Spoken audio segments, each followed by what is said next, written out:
दादी अस्सलाम वालेकुम। वालेकुम अस्सलाम। यो खंड घणे देंदो मामा? 200 रुपया। 200 रुपया कुछ राहत करना है।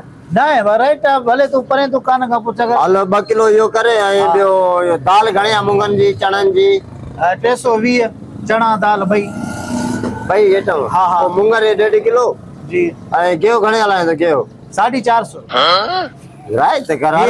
ये रात रेट चढ़ी हो मां छा क्या? रात में रेट चढ़ंदा या असां गरीबन के बड़का रात जो अचंदा। अल्लाह खैर कंदो बस यो सौदा न पियो बि लिखाइंदे। लूण 1 किलो। ठीक आ थियो। 5 किलो चांवर दे पर चांवर सुपर दीजे यार वो न दीजे छड़ियो बस नालो सुपर जो। अल्लाह खैर कंदो जो अगे सौदो वतो थी जण मुका खराब न चांवर स्पेशल चांवर तो ॾाए अदा 5 किलो चांवर चांवर जो अटो थी। हां चांवर जो अटो भी आहे। पली साग जी मौसम आहे 5 किलो ये दे माई जी फरमाइश आहे। अदा 5 किलो चांवर जो अटो भी ऐं दाल 1.5 किलो। हां 1.5 किलो। 1.5 किलो दाल ऐं चणन जी ऐं मुंगन जी। ठीक आ खंड घणी चई? 3 किलो। 3 किला खंड। ॿियो छा? पहिरियों ॿुधायो माने घड़ी ॿुधाया तो के बियारा मां भुली तो ने छा रत कचड़ी आहे पाणी खे खबर। अदा ता खंड तोरियो 2 किलो गेहूं तोरियो 1.5 किलो दाल तोरियो 5 किलो चांवर तोरियो 5 किलो चांवरन जो अटो तोरियो किलो लूण तोरियो ऐं यो बिस्किट 2-3 पुड़ी हुजे से टाफी हुजे से ॿियो छा है ने? बस ये जैसा ये पे करे मां वेंदो मोटरसाइकिल वारो वेंदो निकरी ना पो मां छाते वेंदो पंध थोरो वेंदो। हां ठीक है अदा कार्टून में सजो सौदो वचे विची दे कार्टून में दे बोरे में दे जे में दे मुदा पैक करे दे। तकड़ क्यों कार्टून ठाए दे एकलो। सही बिल घणो दे बाबा? हां एकलो मिनट 2500 रुपया बा।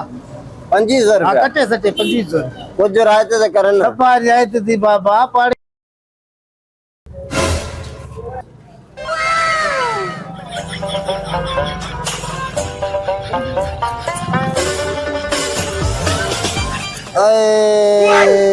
पैसा वाला काटे जा मामा। हां पैसा वाला काटे यार। काटे क्या दी पैसा वा? ये अलाए काते करी पिया वा खबर ही ना अलाए काते होटल दे चाय पीतो मुते वे अलाए काते करी पिया यार। सजो दी मजदूरी करे करे सेठ को जो सवाल करे वतो माचो रोज कदी देर वणो ता कदे किए सौदो पूरो ना है। आज माचो दे 5000 त वनी सौदो वटा वो भी अलाए काते करी पिया। नसीब एड़ो आ मामा। लगे यार गरीब तो 2500 रुपया बिल थियो तो ये 5000 है।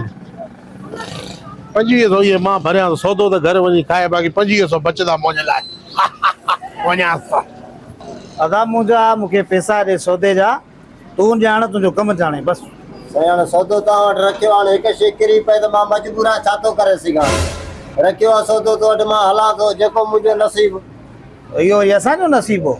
अदा चा जो खैर ताए मामा बस यार गाल न पूछ सेठ को 5000 वता हम सौदे लाए। हां अच्छी सौदो कडाए में इते बिल निकतो 2500 रुपया। हां हिस्से में तो पैसा कोने नाने होतो वटी इते आ 5000 लाए काडे या किरी पिया दे तो भी ख्याल सा खण दो करना या नसीब किस्मत। अबा घणो बिल दस? 2500 रुपया। 2500? हां दे राशन ने के पैसा मा दे दियो पैसा दियो। हां दे राशन दे बड़ी गाल आ माला लब वाला दी तो असा के मिस्किन मानू आ तुझा बचड़ा खैंदा ये समझ असा के दुआऊं कंदा यार पर यो नंबर पान जो दे तो मां मेहनत मजदूरी करे ये तो के मां दींदो ये उधार जा तुझा का गाली कोने मां पैसा भरे तो तू खणी वन बस। मेहरबानी। हां बा खणी वन मां के पैसा दियो। घणा दस वा? 2500 रुपया। 2500 दस।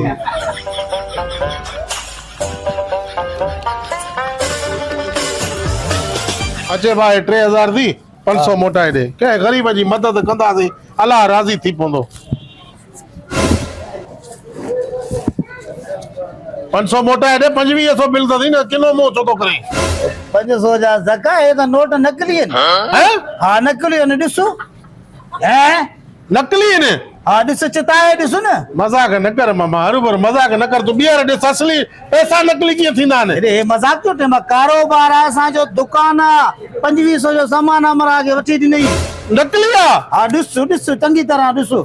अरे बोए ये हमरा नकली पैसा हुए से मुखे केड़ी खबर जेब तुझे में है ना पैसा मोजी जेब में न होया मामा उन जे खीसे में किरिया 5000 मां खया मां जो 2500 एडे सौदे के दिया 2500 रुपया मुझे लाए बचदा मुखे केड़ी को मोकारो थींदो नकली पैसा होया उन वटे चोरी कयो न बेईमानी कयो चकी न तो थे लालची लानती हिक जहिड़ो मामा मां लालच कई त उन 5000 किरिया 2500 भरिया 2500 बचदा मूंखे कहिड़ी ख़बर पैसा नकली आहिनि सभु घणो न ॻाल्हाए मूंखे 2500 रुपया ॾे तूं ॼाणे हू ॼाणे पैसा ॾे जान छॾाए हा तोखे त ॾियणा पवंदा न मोकारो असांजो थी वियो हा हे मुंहिंजा पंहिंजा पैसा बटू जा हे हुन जा नकली हेॾे हाणे सही हे आहे असां लालच कईसीं हा हे 2500 सही आहे अरे हरामी हुयो कोराड़ो के बचड़न जा राशन वठणो सेठ मांखे ॾिना नकली नोट खणी करे माण्हू खे बेवकूफ़ त माया लालती रो लालच कयो 2500 पंहिंजा विया